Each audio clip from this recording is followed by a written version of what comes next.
Welcome to another episode of OK Boomer, brought to you by our friends over at the Inked Marketing Team. These days, marketing is a more digital, plus consumers are more enlightened and empowered than ever.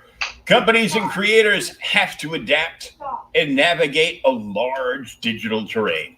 This can at times be time consuming and confusing to say the least.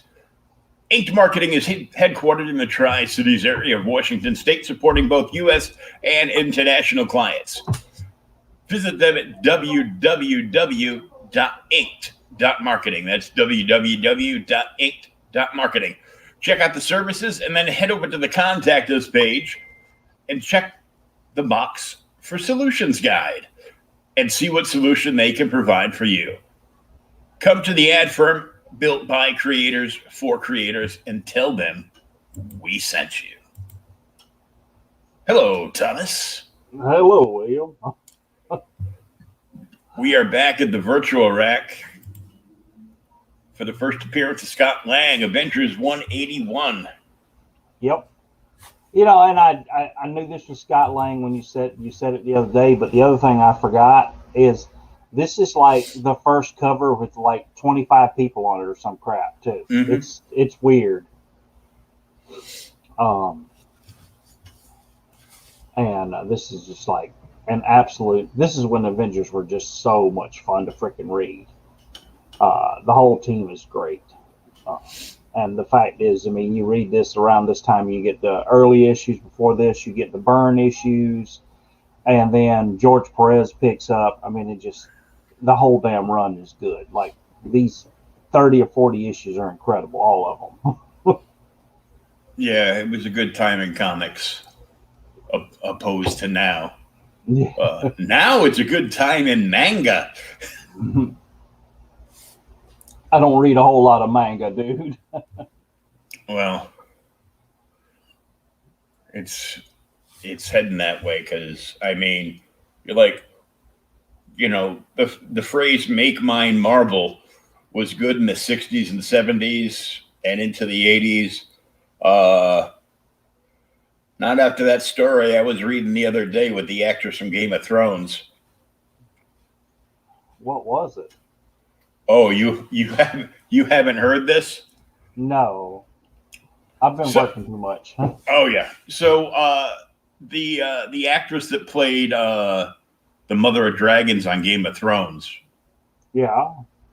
I guess she grew up in Canada, and she got the distinct feeling when she walked into her local comic book shop that it was for men only and women needed to get out.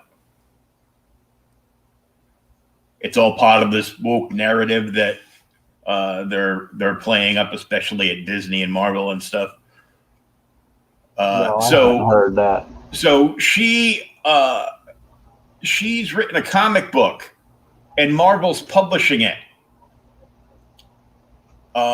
It's about a single mom whose power is her period. But that's not the end. She can also swing around like Spider-Man with her armpit hair. You've got to be joking, right? No, this is serious. It's made all the news cycles. I'm gonna have to get off. When we get off of this, I have to look this up just to verify that this is true or not some crazy conspiracy theory or something. No. I'll pull it up at the end of the show because I shared it and posted it, and there's been like pretty much just about every other YouTube that does pop culture news and stuff has been talking about it. It's crazy. I'm like, really, Marvel? Really?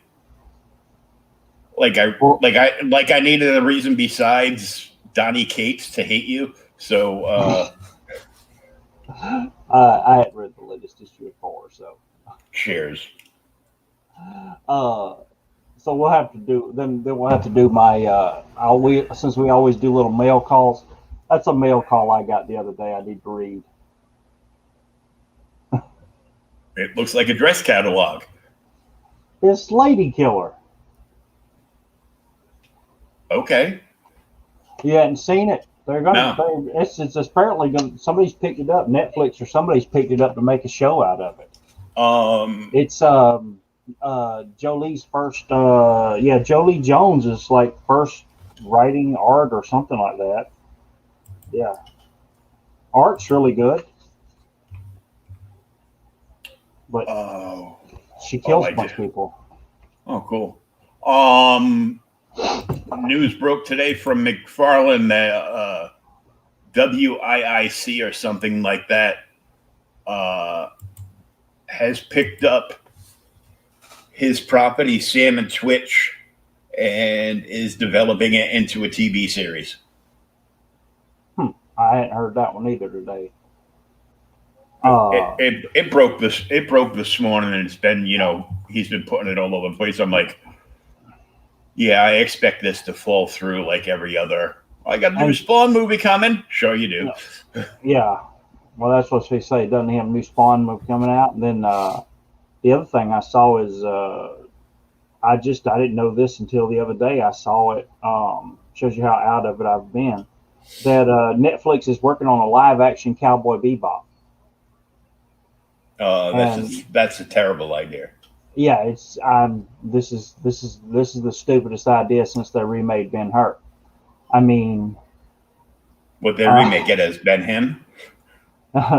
No, dude. You don't remember when they remade Ben? I didn't know they remade it because they remade Ben-Hur. I can't remember who they cast. It's got Morgan Freeman in it and someone else. I'm like, really? You're going to remake Ben-Hur? This is a stupid idea.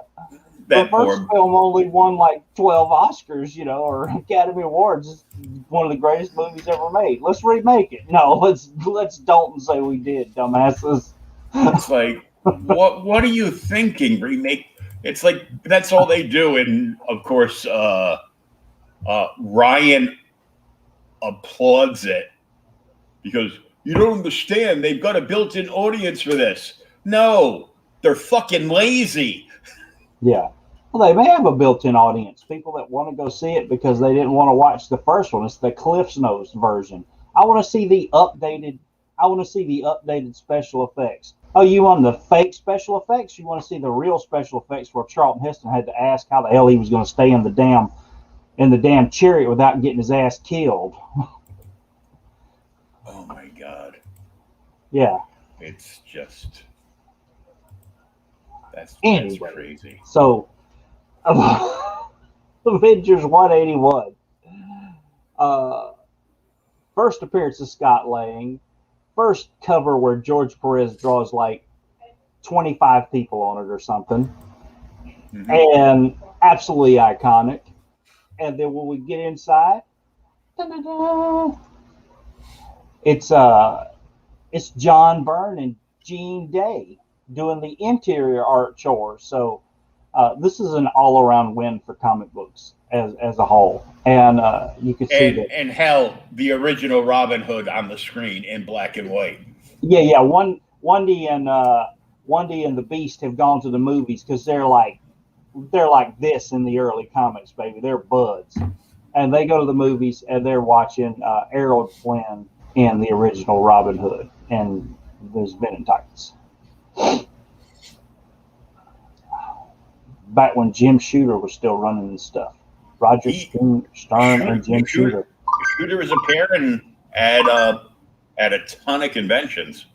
Yeah, I heard he's going back around. Some people don't like. Michelin wrote this. I didn't even realize that till just now. And he later went on to, let's not forget, he wrote our Spider-Man not too long after this, and Spider-Man was incredible. And that very sought after 4-issue arc and a certain Batman book. Yeah. Which one? Was it year 1, year 2? One of those. He didn't write year one. Now, year one was, hey, I think he may have wrote year two. Year Yeah, two, year then. two with, because that 4 issue arc is the one with not Neil Adams, Todd. Todd McFarlane and the artist. Hmm. But he's only the artist in like 3 of those books, but they're worth a fortune. They're great, great reads. So now we have to ask because we reread this last night. I read it anyway. I don't know when you read it. I read it like as soon as the day I contacted you, go, let's do Avengers 181. Okay. Okay, and I said that because I have the physical book on like one of the many 4 stacks on the table next to my chair, and I'm like, good, because I wanted to open it up and read it anyhow, and I'm like, hey, let's do this because it was either I had 2 thoughts, this and the other one is actually a bigger read, like one of our graphic novel things, and it's Superman Kryptonite by Darwin Cook and Tim Sale. I have not read that. So me neither. And you know why I know I haven't read it? Why? Because the damn hardcover is still wrapped in the fucking cellophane. Oh, Jesus Christ! Well, that explains it. Yeah. So I was fine with this, dude. I love Avengers from this time, and I actually went and dug out my physical copy because I didn't have a chance to get the actual thing uploaded to you until then. But there's my copy. Never read until just the other day, last night actually. And but yeah, so they're at the movies, and Wonder Man actually asked Beast, dude. He's like, I'm thinking, I'm tired of the whole people flock to the heroes and all this other stuff, and he's actually talking about leaving the Avengers and becoming a movie star. I'm like, I always thought he was a movie star. Is this the first like little thing where he starts talking about, hey, I could be a damn movie star? Because in like a couple years down the road, he's out in Vegas, with the West Coast Avengers, and his little jetpack things that make him fly, and the ladies. God, I was man, this was great. Yeah.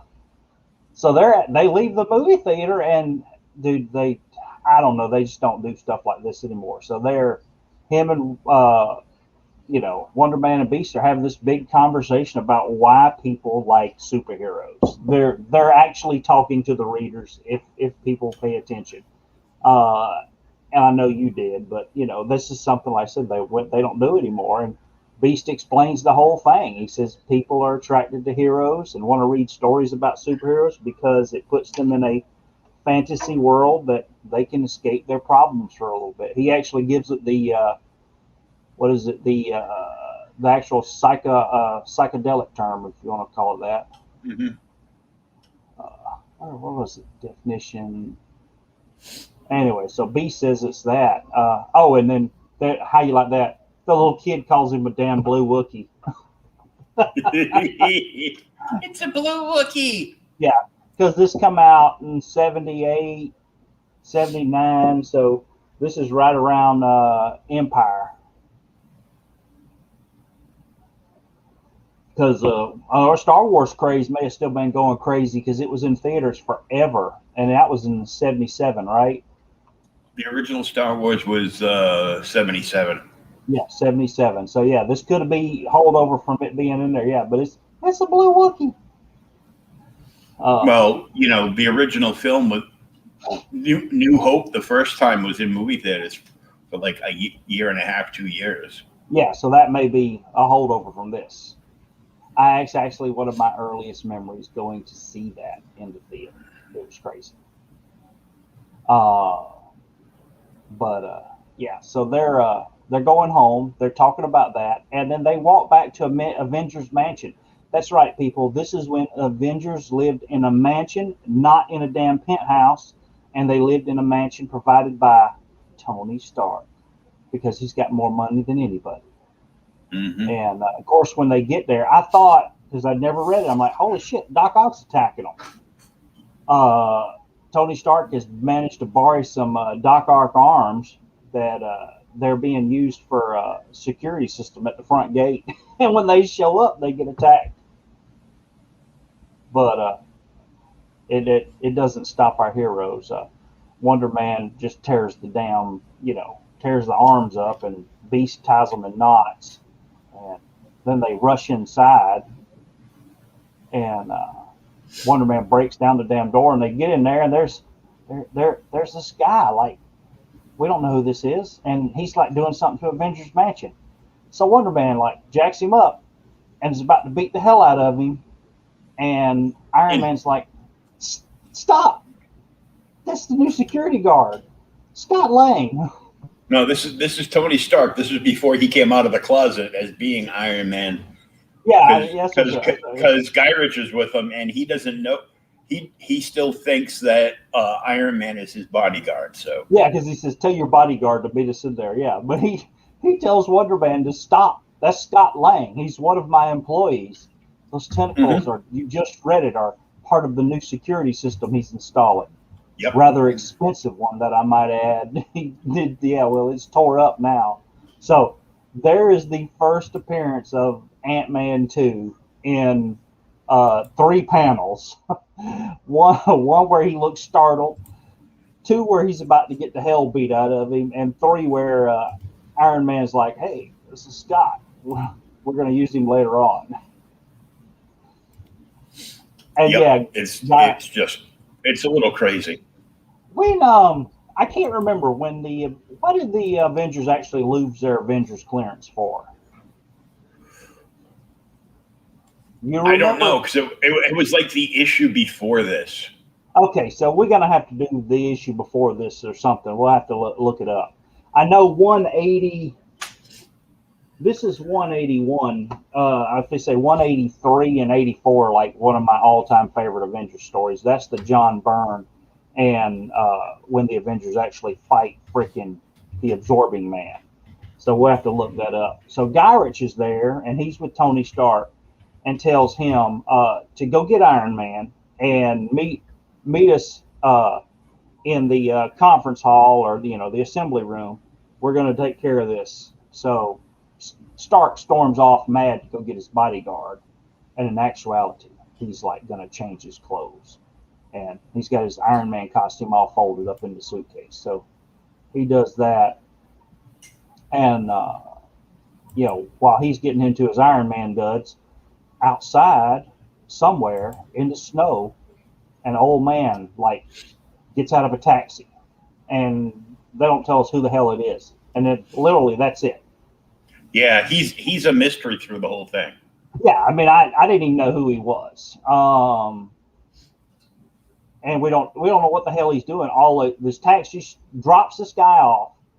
The old man gives the taxi driver some money, pays him for the fare, tells him to keep the change, and it's a nickel. The taxi driver is really snarky about it, and the old man just walks off, and he's like, "There's his goal," but we don't know anything about him. And then, bam, here's our cover. Pretty much, it's a little different, but not much. And so now we're in the Avengers assembly room, and Guy Ritchie is there, and he's like, to begin with, we've asked you all here because you pose a security risk to the United States, and there are too many Avengers, but the Security Council, has agreed to give you your clearance back, but there's a catch. Only X number of you can be Avengers. I'm like, really? Yeah. So we'd like to thank all 25 of you for coming down that John Byrne drew on the cover, because now we are firing most of you. Yeah, exactly. It's almost like Biden is in charge of the Avengers. Oh no, I was actually going to say this is almost like when I worked at Lowe's and they called us in the conference room and told us this like 8 years ago. All right, so so let's see. Let's name them. There's Wonder Man, Captain Marvel, Hercules, Miss Marvel, or Warbird. Yep, Hawkeye. Moondragon, who the hell is this dude with the red star? I can't. I gave up trying to figure out who they were. I go, the original, the real Guardians of the Galaxy. Yeah, that's that. I mean, I think that's who they are. That and then the crystal guy. That's who they are. They came to help with something, and they talk about it later on when they're going to leave. They tell you what it was. They give you a clue to what it was. But yeah, that's like Moondragon, Starhawk. Yes, Moondragon, Starhawk, Crystal Guy, Crystar or whatever, and I can't remember him. The big lunky guy, because they always had to have a big lunky guy. Yeah, Thor, Beast. I don't remember the fire-headed chick. Another Guardian of the Galaxy. Yellow Jacket, Wasp, Black Natasha, Widow. The Black Widow. It's been 84 years. Yep. Exactly. It's been a long damn time. T'Challa, Quicksilver, the Vision, and Scarlet Witch. This is while they're still married, people. This is before the divorce. Yeah. And the freaky kids. Iron Man, Captain America, and who's this? I don't know. Can you name her? No. You don't know who this is? No. It's Jostica. Jocasta? Yeah, Jocasta, Jostica, whatever. Yeah, Iron Man's chick. Or not Iron Man's chick, Machine Man's chick. From the Machine Man miniseries by Barry Windsor Smith, which is an incredible read. And there's a certain issue in there that is now going for buku bucks. Really? It's like there's a major key in that series. Oh, damn. I think I got a couple copies just because I love Machine Man. And for some reason now, out of the blue, the original Secret Wars #3 has become a hot book, too. Okay, never mind. Whatever. I'll pull it out and put it in Mylar. Thanks for letting me know. Speaking of hot books. Yeah, I told you need to sell it. I looked, it just jumped up to like 130. I'm really debating on whether I want to sell one of my Avengers 48s. What's 48? First Black Knight. Oh, 48, 47. One with him on the cover. But all right, so we go on, and then so Garrett is just giving them the whole lowdown. And Iron Man's like, hey, look, I'm the leader of the team. I should be making these decisions. But Cap kind of talks him down. He's like, hey, would you rather we operate with the government's approval than without? And so Iron Man and him, they have a little decision among themselves because they're buddies. They've been around for a long time. They're like, okay, whatever. So who's going to do it? And then that's when Garrett drops the bomb. 7 of you are only going to be Avengers, and I'm going to tell you who it is. Well, Iron Man gets mad and, ask him who the hell he is. And Garrett, does his best IRS impersonator here. I'm the government.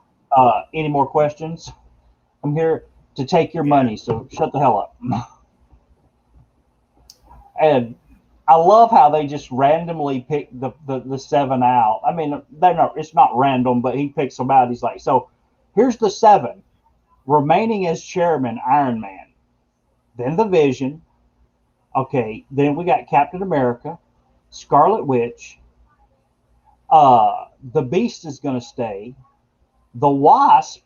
So we're going to kick the Wasp husband out. Yellow Jacket, get your ass to the curb. We're kicking out the Scarlet Witch's brother, Quicksilver, get your ass to the curb.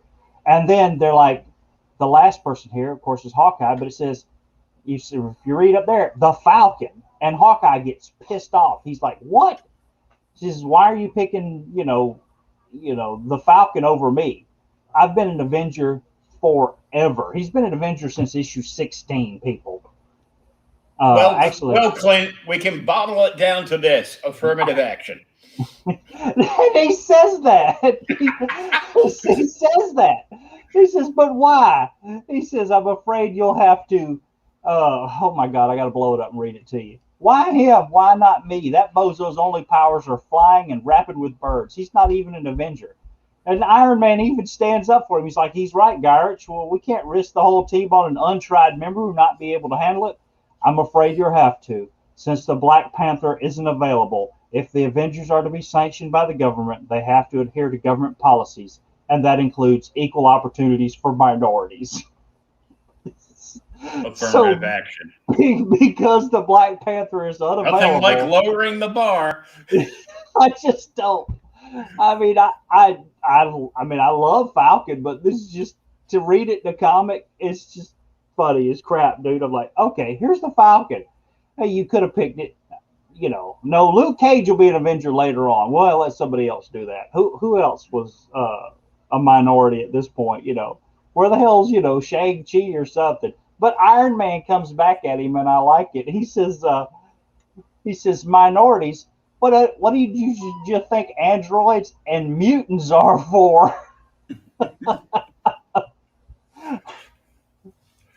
Oh, so in case you didn't know, kids, Tony Stark was drinking quite heavily in these days. Yeah, he was. So they get mad, and Quicksilver's getting pissed off. He was always the super angry, member of the team. Mm-hmm. And he's starting to get pissed off, and he's screaming at Garrett, and it's like he has a heart attack or something. He just passes out. And I thought Wanda stuck a finger up his ass or something, because he's got that look on his face. Damn it, that's in the Ultimates 3. Oh, okay. Oh, that's an Ultimate Avengers. Never mind. Yeah, Ultimate Avengers 3. So he passes out, and she's like, oh, my God, he's not breathing. Get a doctor. Thor picks him up, and he's like, Wanda, I will summon a doctor, a physician I know well. He'll get here with great expediency. And they're like, well, who the hell is he going to get? So Thor disappears. Yeah, we find out later on it's Donald Blake who shows up. But in between the panels, here's this old codger again, and he's going through his duffel bag. We don't know what he's got. I highly suspect that is Scott Lang in disguise. Is that what you think? We'll have to read. That's my guess. I don't think it is. I think it's actually a villain, but I don't know. Who? I'm thinking maybe it could be Kang. I can't remember who it is. And see, 182, they continue the story. 183 and 184, the Iron is the Avengers versus Absorbing Man story, which is incredible. And then 185 and 186 are actually the origin of the Scarlet Witch and Quicksilver. That's the one where they talk about up on Wandagore Mountain, where the cow mom nurses them and everything. Mm-hmm. It's real freaky. So anyway, so the little guy's there, and later on at the Avengers, hospital room, at the mansion, they go in there and they see, Quicksilver and Donald Blake, and they're like, we just don't know what's going on. I've never seen this. And of course, it lets us know, hey, this is Thor's secret identity. And he's telling, Scarlet Witch, everything's fine. We'll figure it out. We'll do some tests. I got some blood work I've sent off, all this other stuff. And they head outside. And when they get outside, there's the Guardians of the Galaxy getting in their spaceship. And here comes Jarvis, who was not originally a computer program. He was originally Iron Man's butler. Delivers a going away present, some snacks or something. And they're all, thank you. And they get in their spaceship. Dude, he wasn't on the cover. Was he? Yeah, he was in the far corner. Starhawk. No, not Starhawk. This dude with the red hair. Oh, that's the guy with the arrow there that they redid, and they put the Michael, what's his face played him in the Oh, you're movies. talking about Wandu? Who? Okay. What is it? One wasn't it? One Yandu. Yondu. Yeah, that's the original Yondu. Yeah. Okay. He don't look like anything like that in the TV show. So they go up, and Iron Man's like, "Hey, thanks for showing up, Starhawk. We couldn't have defeated the enemy without you and everything." They're like, "Not a problem, dude. Time jumpers. We're gonna go do the collector thing," and they leave. Then we flash back into Avengers Mansion, and of course, there's the Beast and the Vision talking to Wonder Man about what you're going to do. And this is where he actually talks about it. Now he's, I've really decided I'm going to, do something unexpected with my life and get into acting. I'll feel more comfortable in my role as a superhero. And, the Vision is like, hey, good luck. And if anybody knows the whole story of the Vision and Wonder Man, that's like saying bye to yourself. Mm-hmm. And then they flash over, and we've got Janet, who's with Hank, and she's all being lovey, and what are you gonna do? I don't know why they kicked you out. And he's like, because I've got mental problems, baby, and later on, I won't be able to control myself, and I'll go to jail. But she's like, well, what are you gonna do? And I'm gonna have to like start doing some more research and stuff because I'm smart. And they like smooch and stuff in the library. Of course, she has to lift her leg. All women lift their legs when you kiss them. That's the rule in comics. It's because you can't see that other hand. You can't see the other hand. All right. And then, so all that's like happy and stuff. And then here's Hawkeye, who's like pissed off in the war room, shooting, multiple arrows at multiple targets and hitting bullseyes from everywhere. And the Scarlet Witch is like, Clint, you'll always be on the team. We'll always be friends. So back a long time ago, when I guess I can't remember when exactly, but when Scarlet Witch and the Vision were like on the outs, remember? Mm-hmm. Hawkeye and Wanda had a little thing, but Yep. she basically throws his ass in the friend zone right here. Says, but we'll still be friends. And I don't understand this. And he's like, friends? Is a bear Catholic? I don't get that. You'll have to explain that one to me. Is that a northern thing? I don't get that. I don't get that either. It's a bear Catholic. I've heard, there's a bear crap in the woods, but not is a bear Catholic. Maybe they thought they couldn't get away with that or something, but I guess maybe that's what he means. So outside, everybody now decides, hey, we're going to leave you seven, and we're all flying off. And there goes the Guardians of the Galaxy. Here's Warbird and Captain Marvel flying off. Yeah. And then this is the Champions, pretty much. They fly off that way. Mm-hmm. And then, back inside, Gyrich is like, good. I'm glad you people are cooperating. And everything's going to be okay. And then, all of a sudden, Wanda faints. And Donald Blake's still there. So he's like, I'm not really sure, what I'll do, but I'll try. And so he runs his test. And he says that they're not dead, but they're not alive. They're still. I know who the guy is. You have to tell me because I can't remember. I just remembered. It's the puppet master. Really? Like the doll maker. Wait till we get to the last page. Yeah, I know that part. So that flashes back to this other dude who's like walking into the room and he's talking to himself. He says, all that, we've done everything for you. I'm doing this out of love. I'm sure you'll understand. And then on the last page he says like, my children. And that's where you see the little dolls of Wanda and Quicksilver. And next issue is Honor Thy Father. It's Magneto.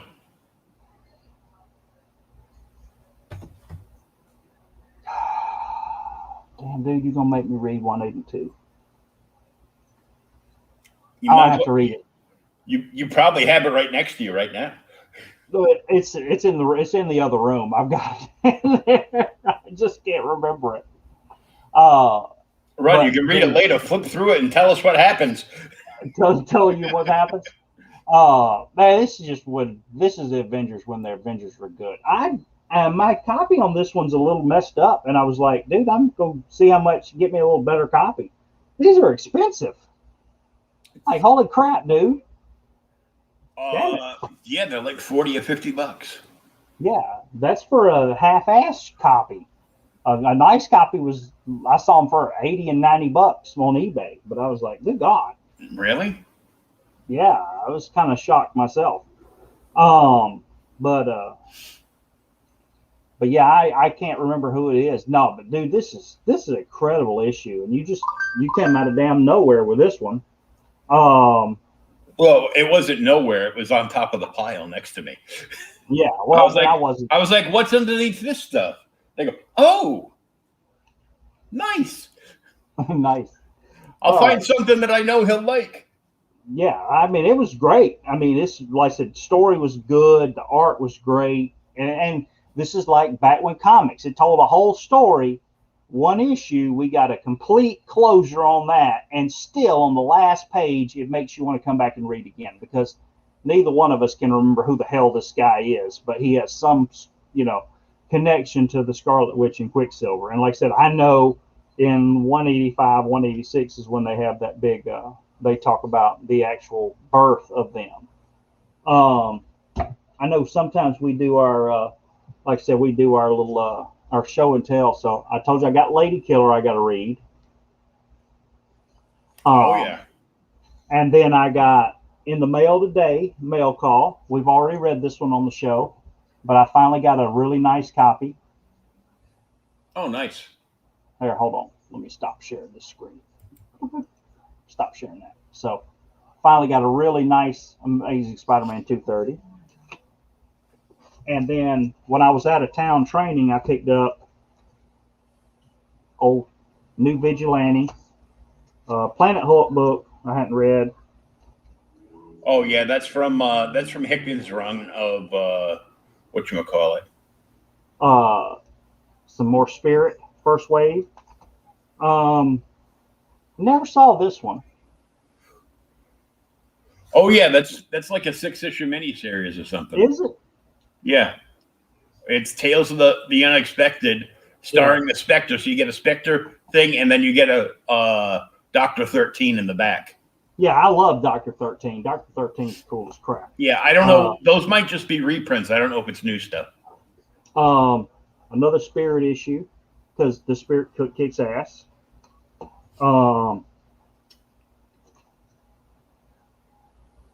Because it's got the Hulk on it and he's beating the hell out of somebody. Well, it's a World War Hulk issue, so Yeah. Avengers 159. Mm-hmm. I actually made a mistake. I have 2 of these, so if you want one, I'll put it in your pile. I'll send to you. Yeah. Yeah, My Little Pony. No, my wife's saying you got to do My Little Pony to get it now. We may have to break out. I guess you're keeping it. He said, "I guess I got to keep it then." So, yeah, I got doubles of this one, so I'll send you this one, dude. Got your little My Little Pony first. Batman and the Spectre. I love the Spectre. Oh, that is such a great cover. We need to do some of these because I picked these out because of the covers. It's one of the things I was just going through the box. I'm like, all these covers look kick ass. And they're all Superman, Batman books.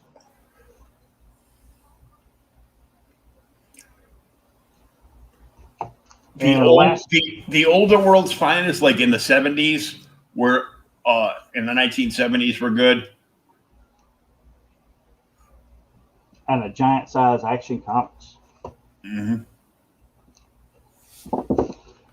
But what was funny is that some of those issues were by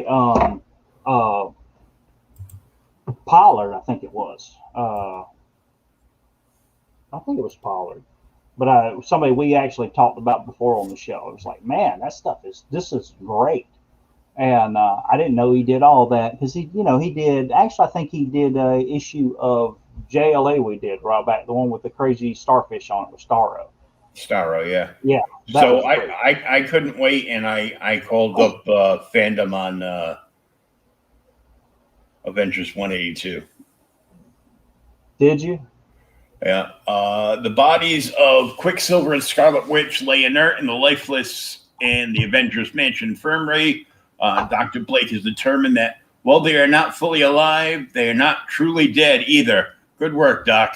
Yeah. Thanks for all that medical he training. says it's almost like Thor was looking at them. He says it is if their souls have been stolen. Elsewhere, despite having access to high-tech scanners once more, thanks to the newly reinstated security privileges, the Avengers can find no cause for the twins' current state. Jocasta pipes in their own cybernetic senses have detected an energy signature leading from the mansion across the city to the Bowery neighborhood. Agent Gyrich is taken back to realize that Jocasta is a sentient being and not some pre-programmed robot. He insists that if she is alive, she must have security clearance to reside in the mansion. Jocasta rattles him with some self-deprecating humor. However, she asks him if the U.S. government insists on having security clearance for mere machines. Her question leaves Gyrich confused, and he retreats. Damn it. The Avengers prepare to follow the trail, but the new security procedures they've agreed to dictate that one team member remains behind on monitor duty at all times. Yeah. Hawkeye balks at missing out on his last official mission as an Avenger. Wonder Man volunteers to remain behind, and so the rest of the team head to the Bowery. At that very moment, in a seedy Bowery flop house, wow, this is an old book, a strange scene unfolds. Wanda and Pietro's life force has been transferred into two marionette figures kept in enchanted cages. A white bearded man, Django Maximoff, insists that they are his long lost children, Anna and Mateo. The siblings deny this, though stating that their parents were the World War II era heroes, the Wizard and Miss America. The Django, however, recounts a very different version of their childhood and how he raised them as members of a Roma gypsy tribe and how they used their powers, which the Django believed stemmed from his magical runestone, for the good of the caravan. Prejudice against gypsies and the fear of the siblings' witchcraft abilities prompted superstitious villagers to assault them. The Django's wife was killed, and he believed his children were dead as well until he read a newspaper report of the Avengers and became convinced that they were his children. But as his tale ends, he senses the approach of the Avengers in their sky sled. The Django uses his magical runestone to animate mannequins in a nearby warehouse to attack them.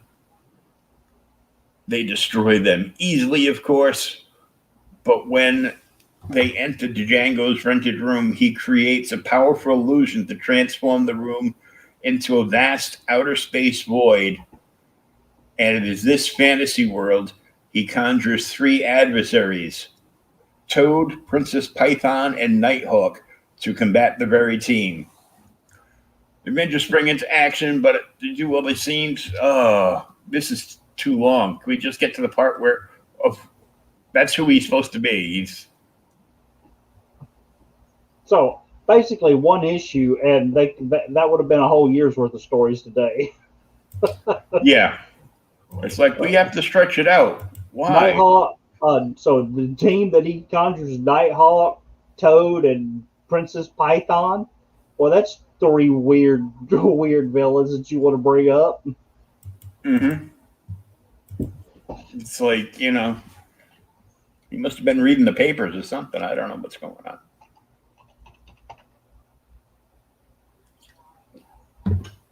So that was just weird. That was just weird. Yeah. It's like, we're going to put this character in. This is probably going to be his only appearance ever. Well, the thing that's funny, though, is, like I said, I was telling you, like, right after this is one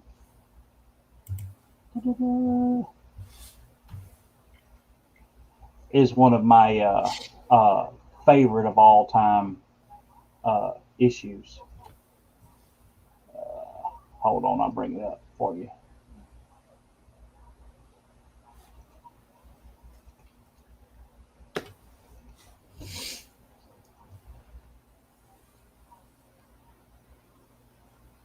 Yeah, right here. There you go. This is an incredible storyline if you've never read it, dude. And the next issue is so damn cool. But yeah, so they right after this, like I said, they attack Crusher Krill, and he wanders into the into the harbor and goes into a nuclear submarine and absorbs all the radiation out of the nuclear sub and gets gigantic, and he's beating the living hell out of them. But then, and that's 184, and like I said, 185 is that holy crap, what was that, dude? Somebody racing past you? Yeah, it's a motorcycle that they fly around here like crazy. Because then after that is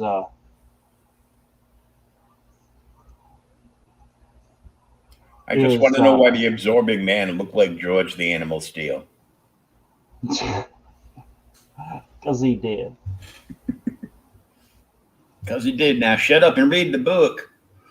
And then there's, like I said, that's the one with where they go back and they find about the cow, and they go and discover their origin. 184, 185, and 186, I think it is.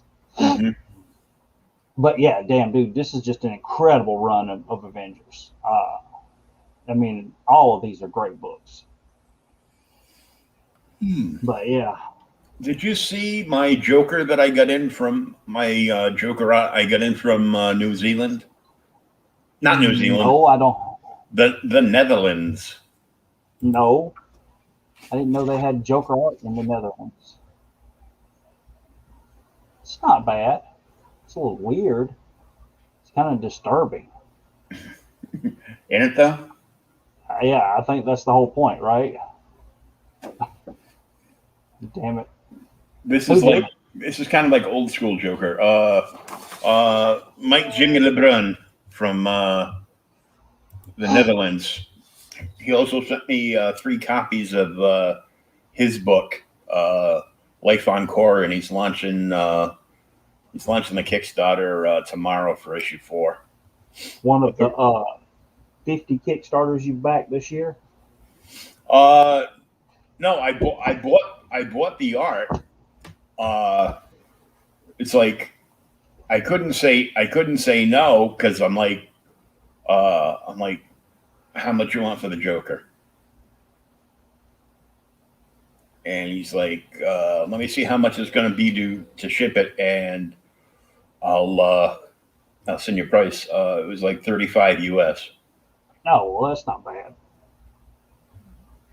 And oh no, 40, maybe 40, because it was like 35 euros. So it's like a little higher, like a few dollars higher on our end.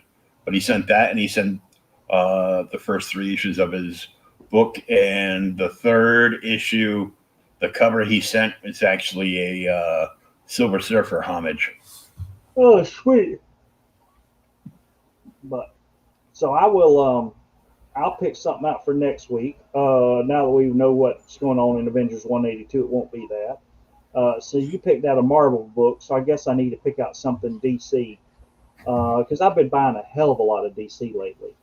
I have no idea why, but I am. So we'll just have to roll with it. You know, like I don't know anything about DC. Yeah. I gotta get a leg up. Dude, I did buy a nice run of Batman the other day, and I was going through them, and I just thumbing through them, and it was it was in the 300s, and one of them had this cool Aparo cover. I'm like, man, it's sweet. Aparo's great, whatever. He's probably one of the greatest Batman artists of all time. Just DC artists around. He was the damn workhorse at DC. Mm-hmm. And I flipped open to see who the interior art is, and it got better. The interior art was by Garcia Lopez, and I was like, "Oh, this is incredible." I was waiting for you to say, and Aparo signed the inside page. No, I have not looked up on that. I did see in one group the other day where a guy bought an old book at a comic book shop or whatever, and had flipped it open and saw the Jack Kirby signature at the bottom of the first page. That's hard to find. Well, I tend to not believe any of the stories in the comic book groups. The look what I got for $1 today, and it's like ASM 300. Yeah, I'm like, you're a lying sack of shit. Yeah, some of that I don't, is horse crap. But I've actually bought a lot of old comics and sometimes flip through them, and they'll be signed on the first page. I've got a Magnola signed on the first page. I've got some early Nexus that I bought off an eBay lot, and I can't even remember what I paid for them. But I was going through them and I flipped them open, and there's 4 or 5 of them, and they're double signed by Baron and Steve Rude. Oh, cool. On the first pages. I got an Art Adams recently that way. I just bought a damn issue of Alpha Flight, I think it was, that Art Adams drew, and I flipped it open, and there it is, his signature on the first page. I'm like, oh my God. But yeah, back in the day, they never signed the exterior of the book. It was always on the interior, and unless actual sellers flip through them, they don't know. Yeah, I came across the Wolverine crossover into Alpha Flight the other day. Did you? But so I'll pick something out, and then we'll get back together next week, same time. Same bat time, same bat channel. Until then.